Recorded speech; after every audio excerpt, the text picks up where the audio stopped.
최근에 발간하신 신간 이 두 발로 선 경제라는 이 책을 가지고 이야기를 듣는 시간을 가져보도록 하겠습니다. 진행을 맡은 저는 고양신문의 유경종 기자고요. 우리 의원님 인사 좀 부탁드리겠습니다. 예, 안녕하세요. 국회의원 이영우입니다. 제가 왜 책을 썼고 어떤 생각을 하고 있는지 이런 것들을 구체적으로 말씀을 나눌 기회가 됐으면 좋겠습니다. 그 경제학을 전공하셨는데 이제 학사, 석사, 박사를 다 서울대에서 마치셨고요. 그리고 경제계에 뛰어든 후에는 현대그룹 종합기획실 그리고 동원증권 또 한국투자증권 등에서 실물경제를 두루 경험하시고 그리고 여러분 잘 아시는 2016년에 그 카카오뱅크라는 우리나라 최초의 인터넷 은행을 직접 설립하시고 CEO로 계시다가 그러다가 그 어마어마한 자리를 툭 털어버리시고 이제 정치에 뛰어드셨습니다. 그 과정에서 무려 52만 주라는 그 어마어마한 그 스톡 옵션을 스스로 포기한 사실이 알려져서 또 화제가 되기도 했고요. 책을 쓰시게 된 동기가 무엇인지 짧게 좀 소개를 해주시죠. 제가 정치를 시작할 때도 그런 이야기를 했었는데 제가 실물 경제를 직접 하는 과정 속에서 이 정책이라고 하는 거 굉장히 중요한데 그 정책이 현실과 관계없는 정책에 가지고 있던 의도하고 달리 결과는 다른 결과가 나오는 이런 경우가 많았습니다. 그래서 실물 경제, 현실에 기반을 둔 경제를 해야 된다. 정치를 시작했던 가장 중요한 이유 중에 하나는 간절함입니다. 이렇게 우리 사회가 가서는 앞으로 우리 사회의 미래가 어떨까? 답답하잖아요. 불평등도 심화되고 있고 젊은 친구들은 직장 구하기도 어렵고 비정규직의 나락도 있고 그걸 이대로 둘 수는 없고 제가 그동안 배웠던 것들, 경험했던 걸 바탕으로 해서 조금이라도 개선한 방향 제가 그걸 다 할 수 있다는 건 아니고요. 방향을 조금 더 틀어서 그쪽으로 나갈 수 있게 하는 게 도움을 줄 수 있다면 그것도 제가 정치를 하는 중요한 의미가 될 수 있겠다. 이런 생각을 해서 정치를 하게 됐습니다. 네. 자, 책 제목을 먼저 좀 보겠습니다. 두 발로 선 경제, 지금 말씀하신 것처럼 여기서 이 두 발이라는 거는 이제 공정 그리고 혁신이다라고 이렇게 표지에도 이렇게 나와 있는데요. 자, 근데 이제 현실에 우리가 발을 디딘 이제 그런 시각을 이 책에서 계속 이렇게 유지하시는 이제 그런 의미가 있는 것 같아요. 예. 그러니까 뭐 공정과 혁신도 두 개고요. 네. 또 경제에서 굉장히 중요한 것이 성장과 분배입니다. 그래서 항상 보면 성장을 해야 하기 때문에 분배를 포기한다든지 분배에 강조한다든지 이것이 아니고 이 두 개는 항상 같이 가는 겁니다. 또 다른 거는 국가와 시장입니다. 정책을 할 때 있어 가지고 정책이라고 하면 시장에 국가가 개입을 하는 것이거든요. 그 개입을 할 때도 보면 시장이 잘못됐으니까 내가 고치겠다. 이런 것은 아니고요. 국가가 개입할 경우도 개입할 장소가 있고 안 해야 될 장소가 있습니다. 그 항상 보면 경제나 현상을 보면 그 두 가지가 대칭적이면서 균형이 잡혀야지 한쪽으로 쏠려서는 다른 부작용이 나타날 수밖에 없다. 이런 것이었고요. 네. 특히 이제 요즘에 있어서 가장 큰 화두는 공정과 혁신.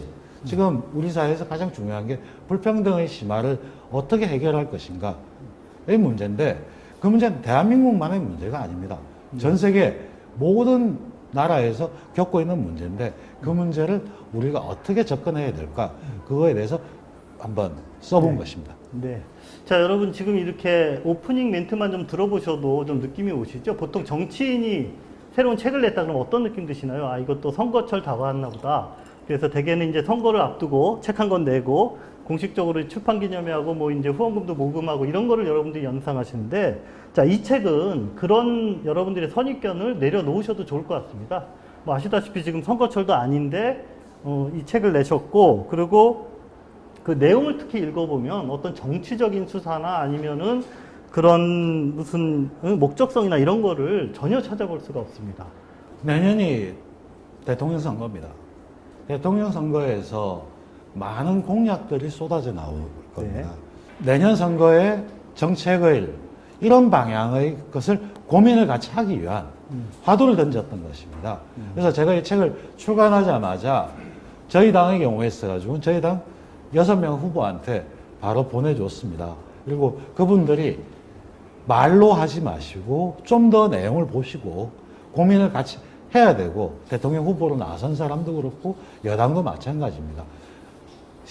현실을 보는 건 똑같거든요. 그러나 단지 그 문제를 푸는 방법에 있어서 약간의 차이가 있고 이런 것입니다. 근데 차이가 있다는 걸 인정을 하고 나면, 차이가 있는데 공통점이 있으면 같이 할 수 있는 부분이 있고 어떤 걸 바꿔야 될 부분이 있고, 이런 것들을 하기 위한 기초, 그걸 제 나름대로 시각에서 한번 설정해 본 것입니다. 자, 일단 책의 목차를 좀 보겠습니다. 책은 총 4부로 구성을 하셨네요. 전체적으로 이제 어떤 구성을 이렇게 좀 만드신 건지 그 이야기를 좀 해주세요.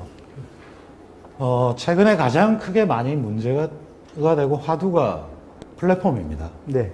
플랫폼 경제, 몇 년 전까지만 해도 카카오뱅크도 그렇고 카카오도 그렇고 네이버도 그렇고 혁신의 아이콘이라는 이야기가 있었고요. 근데 최근에 보면 골목 상권을 침해하고 이렇습니다. 그러면 야, 이건 도대체 어떻게 봐야 될 것인가, 이런 부분이거든요. 네. 그리고 뭐 비트코인의 열풍도 그렇고, 이게 보면 혁신이라고 하는 건 다른 걸 말로는 기존에 있는 질서를 바꾸는 겁니다. 기존에 있는 질서를 바꾼다고 하면 기존의 질서에 익숙한 사람은 그 바뀌는 걸 거부하고 있고요. 네. 그게 두 개 충돌을 할 수밖에 없습니다. 그 충돌을 어떻게 이해를 할 것인가, 이런 부분을 일부에서 던진 거고요. 네. 시장과 기업, 그 다음에 정부의 정책, 어떻게 해야 될 것인가. 예를 들면 부동산 정책이라면 부동산 가격이 올라가는 게 문제다, 시장이 문제다고 해서 제도를 계속 쏟아내는 게 과연 시장이 그렇게 작동될 것인가, 어느 지점에 들어갈 것인가. 정책을 할 때 기업들은 항상 그걸 요구합니다. 규제를 완화해 달라고. 근데 규제를 완화한 결과가 무엇일까? 그 질서를 어떻게 만들 것인가에 관한 문제입니다. 그리고 파트 3는 이 시대의 화두인 문제를 직접 한번 다뤄보고 싶었습니다. 제가 이런 생각을 했던 이유 자체가 특히 카카오뱅크를 하면서 구체적으로 한쪽은 전혀 질서가 없는 새로운 걸 깨버리는 ICT 업계와 또한 정말 규제가 타이트한 은행이 만나서 새로운 걸 만들 때 어떻게 했었던지, 이런 과정 속에서 우리가 같이 되짚어보는 그 회고의 글입니다. 네. 세상이 어떻게 변했나, 그거를 이 책은 잘 설명해주고 있어요. 그리고 그 변화에서 부수적으로 따라오는 문제점 또는 불평등, 이것은 무엇인가, 그리고 그걸 우리는 어떻게 해결하고 또 어떻게 함께 고민할 것인가, 이제 그런 기조가 계속 유지가 되는데 맞는 거죠. 예. 자, 하나씩 좀 저희가 좀 짚어보겠습니다. 자, 세상이 많이 달라졌다. 플랫폼 경제가 이제 경제를 완전히 새롭게 재편하고 있다. 책을 읽으면서 다시 한번 실감을 했습니다. 그런 의미에서 보면 저는 플랫폼은 시장이다, 이렇게 이야기를 하는 겁니다. 그 플랫폼 시장이라고 하면 제가 책에 예를 든 게 동대문 시장에서 이른바 주먹이었던 이정재라는 사람이 이른바 수수료를 뜯었죠. 네. 상인들한테 뜯었는데 그 사람이 왜 뜯었을까? 상인들은 그 상인이 모여 있는데 불량 상품을 가져온 사람, 계량기를 속이는 사람, 썩은 걸 걔들을 치워줬거든요. 나름대로 질서가 만들어져 있는 겁니다. 그 질서를 만들어준 거에 대한 대가입니다. 네네. 바로 그러니까 보면 플랫폼의 시장이 만드는 나름대로 시장의 질서를 유지시켜줘야 되거든요. 왜냐하면 그 질서를 유지시키고 그 질서를 유지시키는 대가로 사실은 저희 세금을 내고 있는 거거든요. 네. 요걸 그게 시장이고요. 그 시장이라고 보면 그 시장에 또 이제 시장 상인들이 있을 거 아닙니까? 네. 그 상인들하고 관계를 누구한테 한쪽을 편을 들어버리면 문제가 생겨버리지 않습니까? 네네. 바로 그 질서가 있는 게 플랫폼입니다. 네. 시장입니다. 그렇게 보면 시장을 만들어주는 사이트를 해주는 것과 그 안에 입점업체의 관계에서 상인. 예, 상인을 균등하고 질서 있게 다뤄주는 것. 공정하게. 예. 네. 그게 가장 근원이거든요. 네네. 근데 오프라인에서 와서 도 그렇죠. 온라인에도 마찬가지입니다. 구글도 그렇고요. 네이버도 검색을 하다 보니까 사람들이 거기 다 많이 모였어요. 모였는데 내가 이제 어떤 책 사려고 일산 여기서 뭐 떡볶이를 먹으려고 떡볶이를 치면 소팅이 돼서 나오지 않습니까? 네. 근데 그게 나온 게 진짜 사람들이 좋아서 제일 위에 올라가는 건지 이 사람이 광고를 내고 네. 한 건지 네. 보여줘야 될 거 아닙니까? 그렇죠. 투명하게. 투명하게 이걸 유지하는 게 가장 중요한 플랫폼의 경우입니다. 근데 최근에 이제 나타난 현상을 보면 그게 구별이 안 되는 거예요. 네네. 봤는데 유튜브 인플루언서가 했는데 사실은 그 업체에 협찬을 받았는데 협찬을 안 받은 것처럼 해서 그럼 그건 속인 거거든요. 네. 그렇기 때문에 이제 최근에 나온 플랫폼 규제는 그렇게 받았으면 네. 받았던 걸 써라. 네네. 이건 광고에 한 거다. 누구한테 협찬을 받은 거다. 그렇게 해줘야만 소비자가 그걸 보고 걸러서 할 수 있는 이런 것들이 이제 최근에 가장 중요한 포인트라고 할 수 있습니다. 네네. 그러니까 오프라인 시장에서도 뭔가 질서를 이렇게 교란하는 행위가 있으면 그거에 대한 대책이 필요하듯이 예, 온라인 플랫폼 경제도 우리가 예상하지 못한 그런 문제점이 발생하면 계속 그거를 이렇게 고민하고 뭔가 해결해 나가야 된다. 예. 이제 경제 이슈 중에 하나가 이제 모든 영역을 문어발식으로 확장하고 있는 이런 뭐 카카오 같은 네, 이런 독점 플랫폼 기업에 이런 게 비판의 도마에 오르고 또 하나는 플랫폼 기업에서 일하는 노동자들의 그 노동 문제 그 두 가지 그거에 대해서 어떤 의견이 있으신지. 참 긴 이야기일 수도 있는데요. 두 가지를 하나씩 나눠보겠습니다. 네네. 우선 플랫폼이라고 하는 회사들의 특징을 한번 봐야 되는데 예를 들면 카카오에서 카카오톡을 공짜로 했지 않습니까? 그러니까 전 국민이 거의 다 씁니다. 근데 카카오는 그렇게 해서 전 국민이 모였지 않습니까? 그게 시장을 만든 거예요. 그 다음에는 그거 하려고 하면 서버도 있어야 되고 통신도 있고 비용이 듭니다. 그러니까 고객을 모으는 행위는 비용이 드는 행위입니다. 네. 그럼 돈을 어떻게 벌지? 이 문제가 생깁니다. 그래서 비즈니스 모델이 뭐냐? 그렇죠. 예. 항상 이게 돈을 어떻게 버는 거지? 근데 카톡 같은 경우에는 보면 3탭, 4탭에 가면 쇼핑이나 이렇게 해가지고 거기 와서 그 입점한 데 수수료를 받고 있습니다. 그게 돈을 버는 메커니즘이거든요. 그러니까 예컨대 토스 같은 경우도 비슷하죠. 고객의 돈을 송금을 공짜로 해줍니다. 은행에서 가서 송금 수수료를 내야 되는데 공짜로 해줬다. 근데 애들이 돈을 어떻게 보낼까요? 보내는 방법이 없어요. 은행하고 계약을 해서 네가 대신 내 거 이렇게 해주면 해달라. 이러는 거거든요. 그렇기 때문에 이 사람들은 은행에 수수료를 내고 있어요. 그러니까 고객을 한마디 말로 돈을 주고 판 거예요. 사온 거죠. 네네. 사왔는데 그렇게 사온 걸 가지고 이걸 가지고 뭘 할까?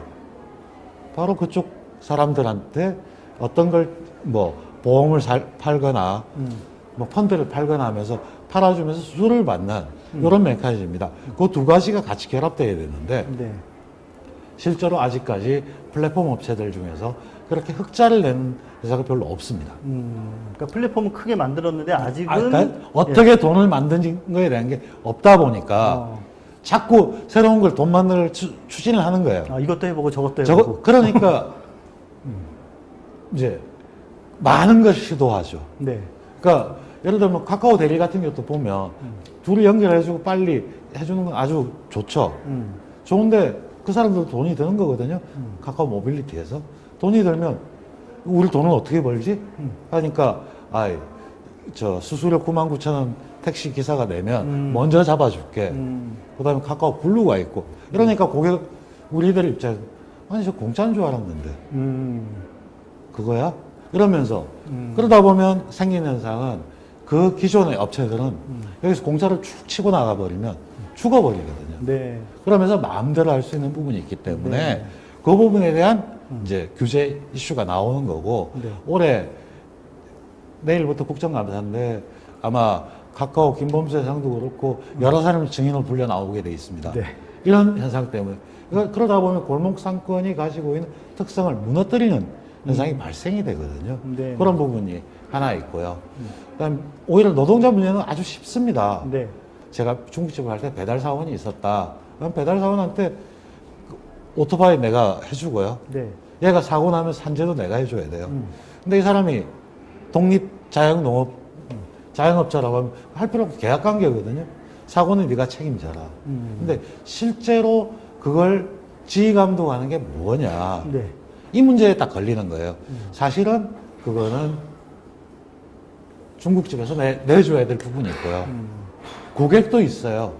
우리 퀵 배송 와가지고 쿠팡 배송, 로켓 배송을 바로 오잖아요. 네. 그렇게 하려고 하면 돈이 드는데 우리 공짜로 하고 있거든요. 그 내야 될 돈을 이쪽이 전가시켜 놓은 거에 그렇죠. 불과합니다. 그러면 적절하게 이런 서비스에 대한 요금을 내줘야 되는 부분이 있거든요. 네.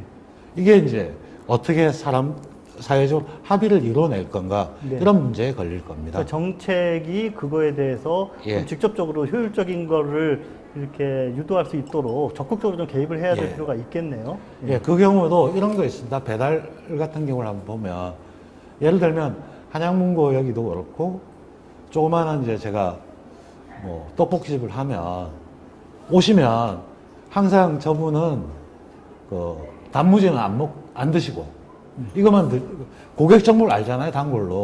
단골로 왔잖아요. 오면 그 사람이 맞춰서 저 사람 입맛이 어떠니까 저 사람이 싱거운 거다. 정보를 하면서 자기가 마케팅을 할 수가 있는 정보가 쌓입니다. 가게가. 근데 배달의 민족이나 이렇게 하면 중개만 해도 그 정보는 누구한테 갈까요? 배민한테 쌓이는 거거든요. 그렇죠. 그럼 가게 하는 입장에는 그 정보가 하나도 없어버려요. 네, 네. 그러다 보니까 거의 종속적으로 될 수밖에 없거든요. 네, 지금 말씀하시는 거에서 자연스럽게 이제 빅테크의 문제로 예. 좀 넘어갔습니다. 그러니까 뭐냐면은 소비자들이 돈 내고 구매하고 장사하시는 분들이 만들어서 파는데 그 사람들의 모든 기호와 정보는 플랫폼 기업이 가지고 있는 거. 그렇죠. 그리고 그걸로 또 장사를 하는 거. 예, 예, 그런 그게 이제 빅테크의 가장 문제인데. 큰 문제가 예. 되는 겁니다. 그러니까 그 정보는 누구 거냐? 사실 제 거거든요. 노름판에서 누가 호구인지 모르면 네. 본인이 호구다. 그런 말이 있죠. 네. 그거하고 유사하게 아, 상품을 네. 쓰고 있는데 그게 공짜라면 네. 당신이 상품이다. 아. 이 비용을 누가 냈는지 모르고 내가 지금 쓰고 쓰고 있으면 있는 그러니까 그 행위 공짜- 자체가 행위 자체가 그 사람은 그걸 상품을 억하야하고 있는 거예요. 종속되는 거고. 네. 그렇죠. 그러면서 했을 때 과연 이 정보를 활용해 대가를 받아야 되느냐 마느냐. 그래서 이게 정보의 자기 결정권이라고 하는 거거든요. 내 걸 썼으면 내 걸 썼다는 걸 표기를 하고 나한테 대가를 줘라. 이게 최근에 나온 데이터세입니다. 네. 그래서 데이터 예, 예, 예. 내 데이터를 썼으면 해라. 내 데이터를 쓰려고 하면 나한테 허락을 받고 써라. 네.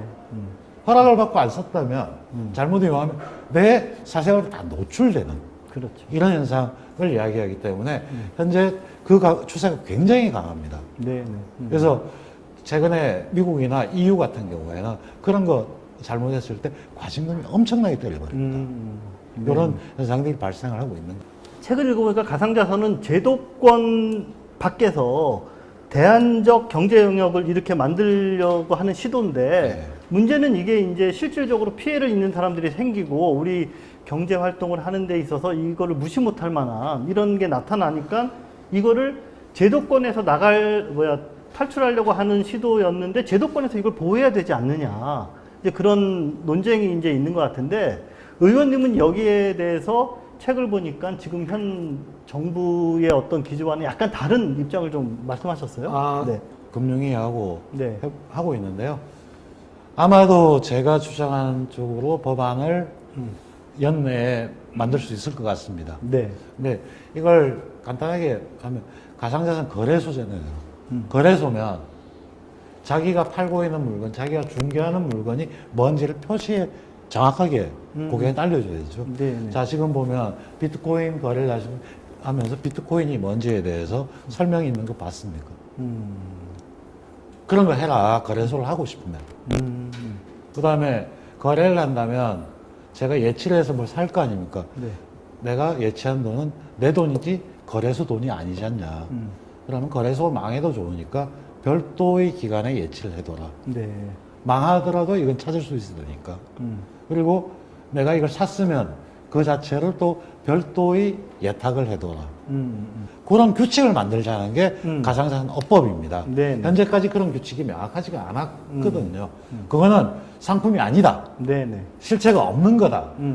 이것도 상당히 관념론적인 겁니다. 그건 실체가 없는 거야 라고 하는 게 아니고 있는 건 있는 대로 하면서 그 질서를 하다 보면 실체가 없는 건 떨어져 나갈 거고 실체가 살아나올 거고 이런 걸 만드는 게 지금 올 정기국회 제일 중요한 과제 중에 하나일 겁니다. 네. 그 앞부분에 이제 이런 어떤 혁신 그리고 이런 데서 이제 경제적 약자들이 불평등을 겪지 않도록 하려면 혁신의 부작용을 최소화하는 그런 공정한 경제 시스템을 이렇게 만들어야 된다. 그러려면 이제 어떻게 할 것인가 그 문제를 좀 한번 여쭤볼게요. 그 부분 같은 경우에도 보면 사실 보면 제가 이제 여기서 주장하는 거는 시장의 일은 시장이 제일 잘한다는 그렇죠. 입장입니다. 예. 그러니까 매일 벌어지는 일을 국가가 정부가 잘 알 수는 없습니다. 근데 정부가 하려고 하면 이건 하지마 하는데 실제 내용을 모르는 채 하면 엉뚱한 데로 가거든요. 그렇기 때문에 제가 이제 주장하는 게 네거티브 규제라는 얘기를 하는 게 네거티브 규제는 1부터 10까지만 하지 말고 나머지 다 알아서 하라는 겁니다. 정보에서 더 유리한 입장에 있을 거다라고 우리는 그냥 관념적으로 생각을 해왔는데 실물 경제를 경험하신 입장에서는 아니라는 것이죠. 정책은 네. 과거의 것이잖아요. 네. 새로 현장에서 매일 새로운 걸 해서 더 벌고 싶은 사람하고 책상에 앉아서 있는 사람하고 네. 누가 더 잘할까요? 그래서 제가 예시를 든 게 그거였습니다. 네. 그럼 100만 불을 자기가 투자를 하면서 얼마 주겠다고 합니다. 자기 돈을 태우면서 하는 사람하고 교수라고 앉아서 한 사람하고 누가 더 잘할까요? 그 리스크에 대해서. 네. 그러니까 그건 니들이 알아서 할 일들이고 그건 시장이 해라. 단지 정부는 뭐냐? 거기서 사기친다. 거짓말한다. 질서를 어기는 거에 대해서는 그 페널티가 아주 세버립니다. 그러니까 미국의 앨런 같은 경우도 재무제표 잘못 기재한 것 때문에 징역 200년의 회사 파산, 회계법인 파산 이런 거거든요. 네네. 이렇게 되니까 할 때 조심할 수밖에 없잖아요. 알아서 하라고 했는데 잘못하면 죽는 거니까. 기업의 책임은 더 막중하게 무는 훨씬 강하고요. 그렇죠. 사실은 네거티브 규제를 하자고 하면서 기업들이 요구하는 사안은 네거티브 규제가 아니에요. 아, 그러니까 같은 용어를 쓰지만 네거티브를 의미는 다르다. 하자고 하다가 네. 갑자기 뭐가 없으면 가이드라인을 달라고요. 아니 그런 건 뭐냐면 당신네들 알아서 할 일들이고 나는 이런 걸 해서 고객한테 네가 잘못 피해 피우면 나는 지금 그건 네가 알아서 하라. 뭐 해줘야 돼요. 네. 그럼 정부도 작아질 수가 있어요. 그러니까 규제를 완화하는 게 아니라 규제를 합리적으로 개편하자. 이제 뭘 규제한다, 어딜 가지 마라, 다 돈이에요. 비용. 네. 비용이 드는 겁니다. 근데 우리나라에서 1970년대, 80년대만 하더라도 환경 규제를 한번 생각해 보십시오. 그 당시에 환경 이야기했으면 아니 배고파 죽겠는데 무슨 환경이야. 지금은 어떻습니까? 굉장히 중요하죠. 그러니까 규제도 보면 일종의 사회적 합의입니다. 우리 사회에서 이걸 지켜야 된다. 아동 보호를 해야 된다. 환경 보호를 해야 된다. 옛날 같은 환경, 배부른 소리 하고 있네 였잖아요. 지금은 그게 아니에요. 네. 그리고 또 하나 굉장히 중요한 게 하나 있습니다. 규제가 세팅이 되면 그것 때문에 혁신이 일어납니다. 실제로 그 자동차의 매연 있잖아요. 이게 매연에 가장 많았던 게 캘리포니아 안전 기준이 있습니다. 배기가스 기준이 있잖아요. 딱 생기면 그걸 이기기 위해서 새로운 게 나옵니다.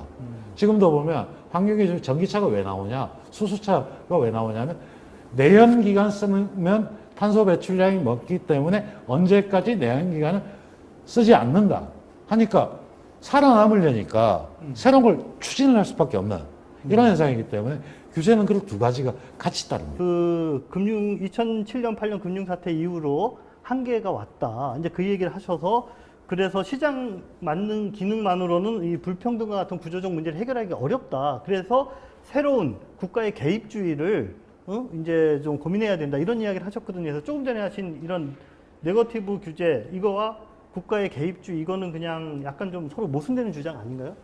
그게 네. 보면 시장이 다 할 수 있는 게 아닙니다.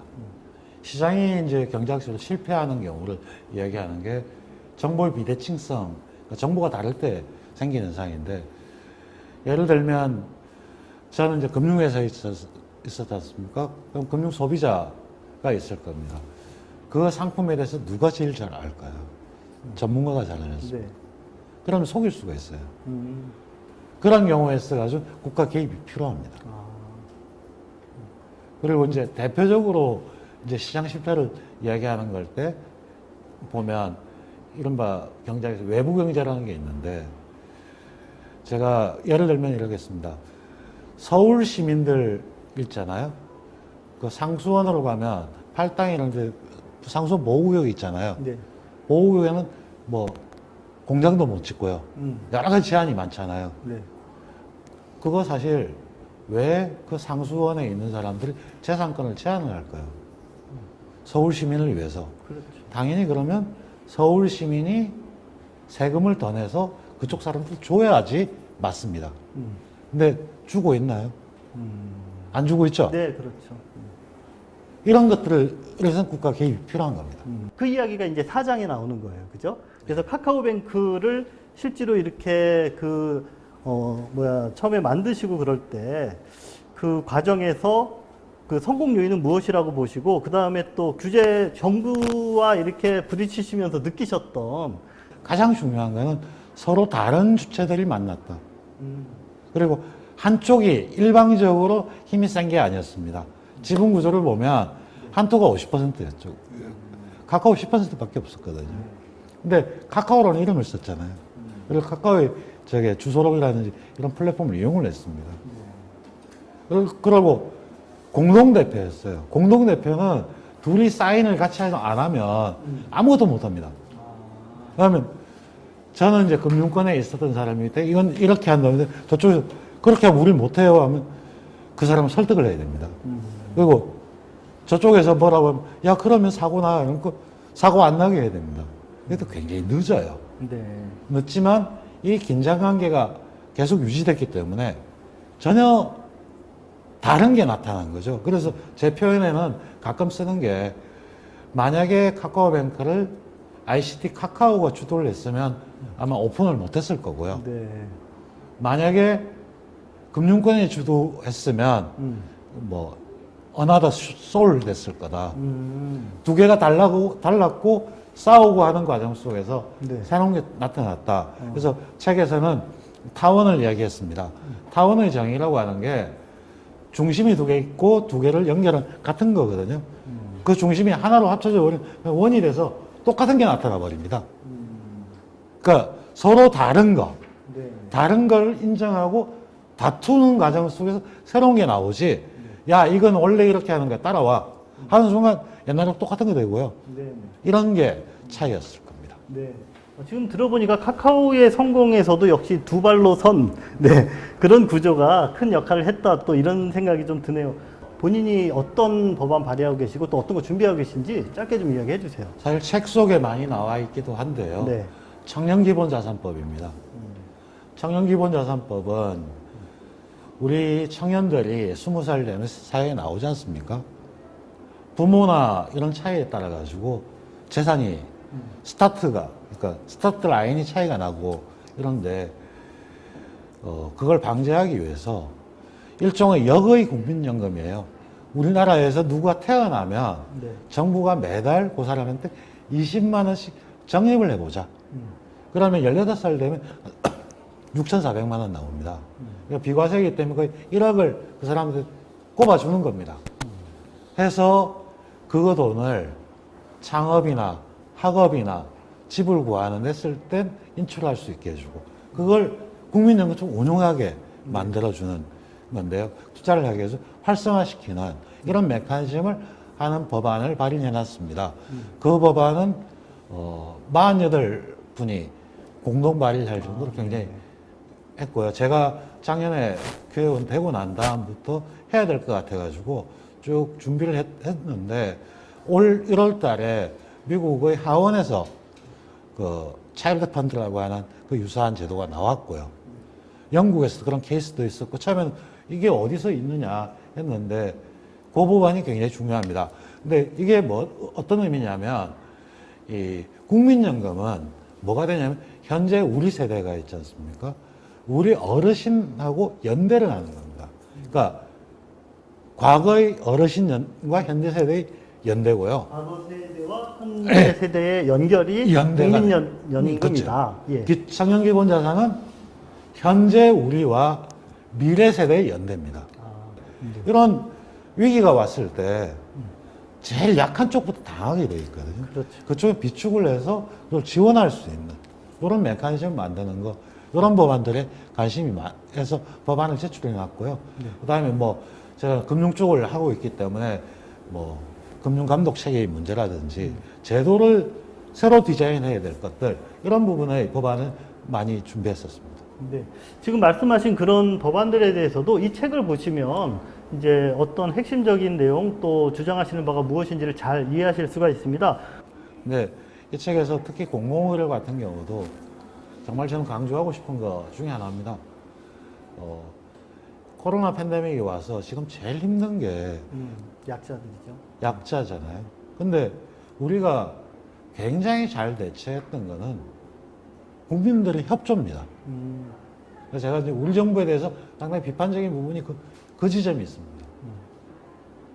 K-방역이라고 너무 강조를 하면 그 정부가 잘한 건가요? 사실은 국민들이 협조해서 잘한 거죠. 병원들이 희생을 하면서 잘했지 않습니까? 네. 간호 인력들이 잘했고. 그 사람들이 어떻게 할 건가에 대한 고민들 심각하게 했어야 돼요. 근데 그러기 위해서는 제일 중요한 건 우리나라가 의료보험 제도가 잘 돼 있고 공공의료가 잘 됐어요.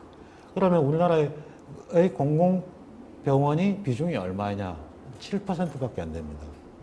그럼 제일 먼저 해야 될 게 뭐였냐면 공공의료기관은 우리나라에 몇 개가 있어야 되고 어느 지역에 있어야 될 거, 이거부터 고민했어야 돼요. 사실 우리 정부가 그 부분에 대해서 아직까지도 고민이 약해요. 근데 또한 좀 다행스러운 거는 제가 작년에 처음 대정부 질문을 할 때 코로나 때문에 주치의제도 도입에 대한 이야기를 했었습니다. 주치의제도를 도입한다면 다 종합병원을 갈 필요가 없습니다. 내과의 경우나 외과나 소아과의 경우도 동네 병원에 주치의 등록을 하면 예를 들어 인당 그 사람한테 10,000원씩 이러면 주치의 일선 서구에서 한 사람이 의사가 소아과 한 사람 500명을 등록을 받으면 500일을 다 하는 게 아니지 않습니까? 6개월마다 봐주면 되는 거니까. 네. 그러면 그 사람들한테 병원도 소아과 이런 데 없어지지가 않고 기본적인 게 가져갈 수가 있고 했습니다. 근데 참 다행이었던 거는 우리 당의 1위 후보와 2위 후보가 공이 주치제도 도입은 이번 대선공약에 들어갔습니다. 예. 제가 주장했던 게 몇 가지들이 계속 이제 공약을 반영을 하고 이렇게 하면서 저는 하고 싶은 가장 중요한 건 아주 먼 이야기를 하는 것보다 우리 생활에 조금이라도 변화를 줄 수 있는 거기에 포커스를 두다 보면 사회는 더 좋아지지 않을까. 네. 그런 정책을 하고 싶고 그런 부분을 이 책에 좀 많이 담았습니다. 네. 그러니까 이성우 기자가 이걸 보고 한 얘기가 그러면 지금 청년들이 선망하는 뭐 이런 카카오니 뭐 이런 기업들 다 별로라는 얘기야? 뭐 이렇게 얘기하는데 아까 어떤 뜻인가요? 말씀드렸듯이 플랫폼 기업도 나름대로 책임이 필요하고요. 그러니까 제가 이제 처음 출마할 때 했던 이야기였는데요. 보면 아이가 취업을 하려고 할 수도 있죠. 네. 근데 대기업에 가서 자기의 창의성을 마음껏 발휘할 수 있는 그것도 아닌 그냥 틀에 박혀 있는. 그렇다고 해서 창업을 한다고 했을 때도 창업에서 잘 되면 요즘엔 기술 탈취라든지 뺏어가기를 하고 이러면 누가 창업을 하겠습니까?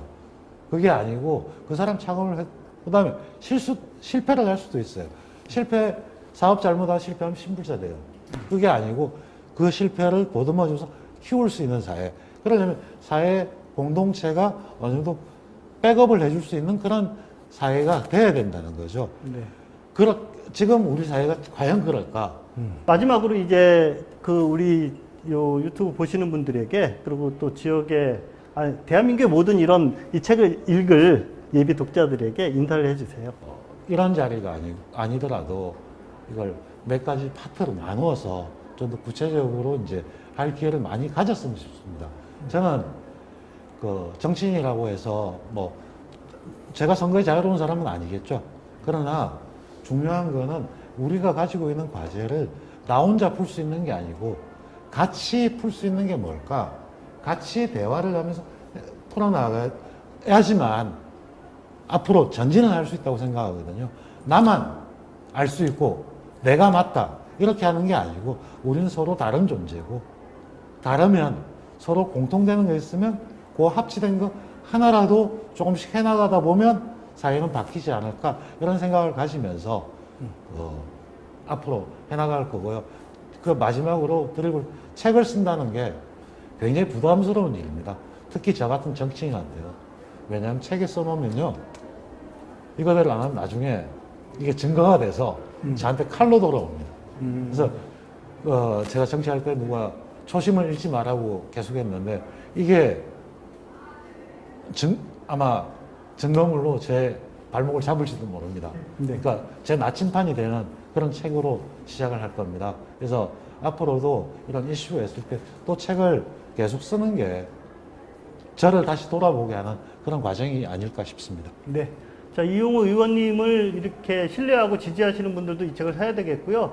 이용우 의원님의 발목을 잡고 싶으신 분들도 이 책을 한 권씩을 꼭 가지고 계시면은 언젠가 이어가지 않을까.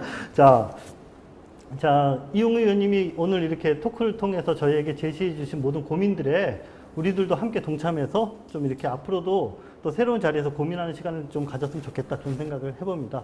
네, 지금까지 한양본부에서 진행한 우리 이용우 국회의원님 두 발로 선 경제 북토크를 마치겠습니다. 자, 인사하고 마치실까요? 네, 감사합니다. 감사합니다.